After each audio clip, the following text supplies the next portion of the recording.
Hey, my true crime besties. How's everybody doing today? Hopefully good. I have another murder, of course, for you guys because I'm just so intrigued by these. That's why I like doing them. So, without further ado, let's get into it. This one is about Liza Fletcher, a 34-year-old preschool teacher from Memphis, Tennessee. She was a part of a well-known family, wonderful person, so sweet. She got married in 2014 to a man named Richie Fletcher. And she loved teaching, but she also really was an avid runner. She loved to run, and she even was a part of the Boston Marathon as well.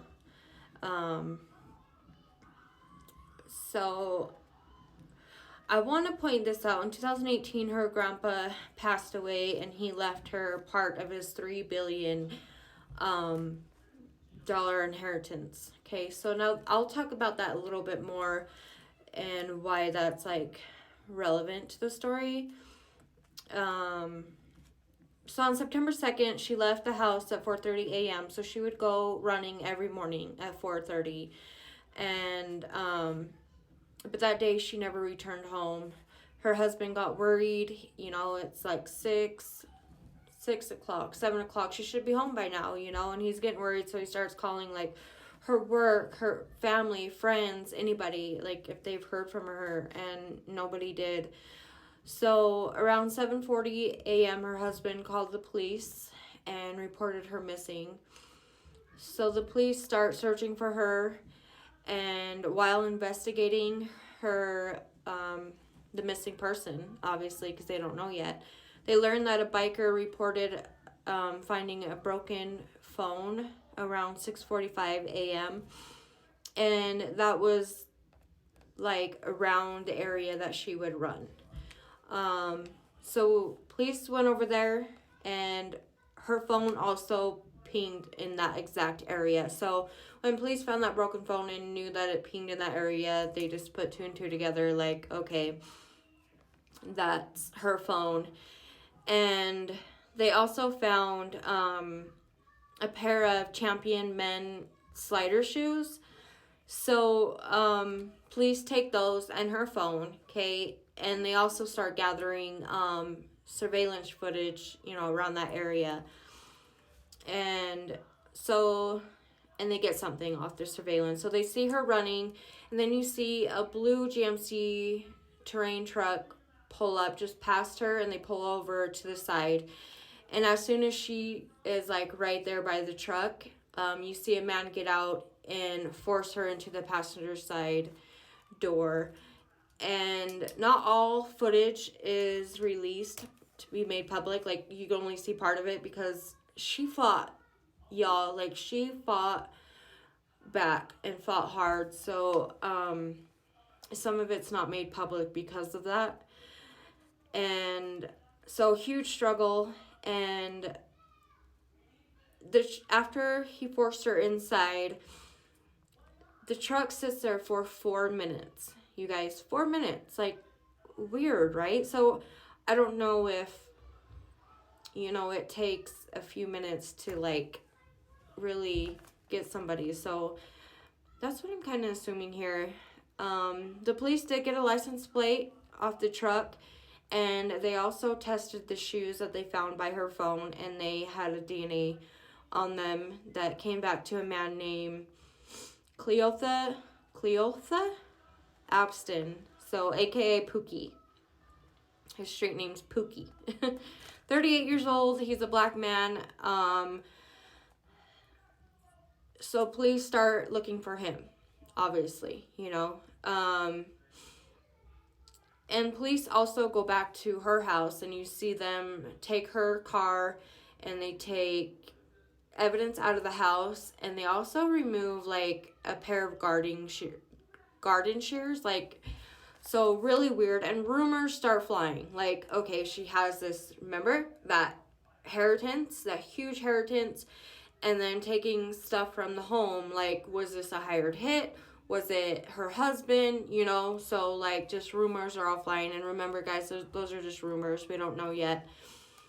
And so they investigate the license plate number that they got off the truck, and it was registered to a woman, Gwendolyn Brown, and she lives on the southeast side of Memphis. Police go there, and like, she admitted to knowing Pooky, but she wouldn't like give up how she refused to tell how she knew him, but she was very avid on the fact that like, or whatever, that she wasn't his girlfriend. Like, that I'm not his girlfriend, but she wouldn't speak. So, and she was very upset, like, because reporters were going to her house trying to interview her, like, you know, and she was really upset that her car was, like, involved. But, so a little bit about Pooky. I don't really know how to say his name, so I'm just going to call him by his little street name, Pooky.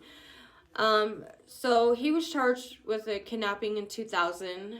He was 16 years old at the time, and he was charged as an adult, and he did 20 years in prison. So he saw a man leaving a party. The man was drunk, and he pulls up, forces the man into the trunk, and then he's seen at an ATM forcing the man to pull out money, and the man made a lot of noise, and so it forced someone to call the police, like, something's not right here. So, and the man he did that to was a lawyer, Kemper. And also at 13 years old, he was also charged with, like, an SA crime. And I also saw in 2021, like a year before him taking Liza, that he also had SA charges as well. So one thing about Kemper was he has ties to the Fletcher family, okay? Apparently her uncle works at the same law firm as Kemper does. So again, those ties right there, people thinking it's the husband, maybe hired a hit, whatever. They end up finding Pooky. He tried running, but police caught him, and he's not talking, y'all. He hasn't said a word. His bail is set at $2,278,500. He's also on different charges of like identity theft and stuff like that too, and being in possession of like a firearm. So her family put up like a $50,000 reward. They kept pleading for police, and then a lady came forward and said that she saw Pooky at his brother's acting really strange. He was cleaning the seats and the floorboard of the car, and his brother Mario also confirmed that his behavior was really strange. And then investigators found her clothes in a trash bag with blood on them, so it wasn't looking good. And then September 5th, a huge break. The FBI is involved at this point, but they noticed tire tracks on the lawn next to a driveway of 1666 Victor Street, a vacant house. It had a smell of decay, which is never good. Police know smell like no other, you know. So they're searching around the house, and in the back of the house, they find a female laying by stairs who fit the description of Liza. And then they also had the family identify her, which has to be terrible. I couldn't imagine. A sad case, very sad. Beautiful woman, very beautiful, great person, and it's just sad. So, I mean, I'm curious about all the things that they got, and I really think trial starts in this year, so it should be starting hopefully. So I'm gonna follow up on that and probably do a little bit more when more like information is released on it. But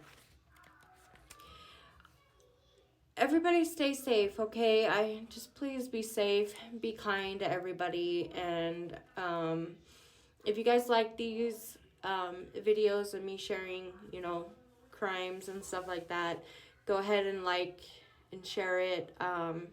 Also on my YouTube, Tasha Vincent -20. Go ahead and follow me there too. Anyways, I love you guys. Have a good day.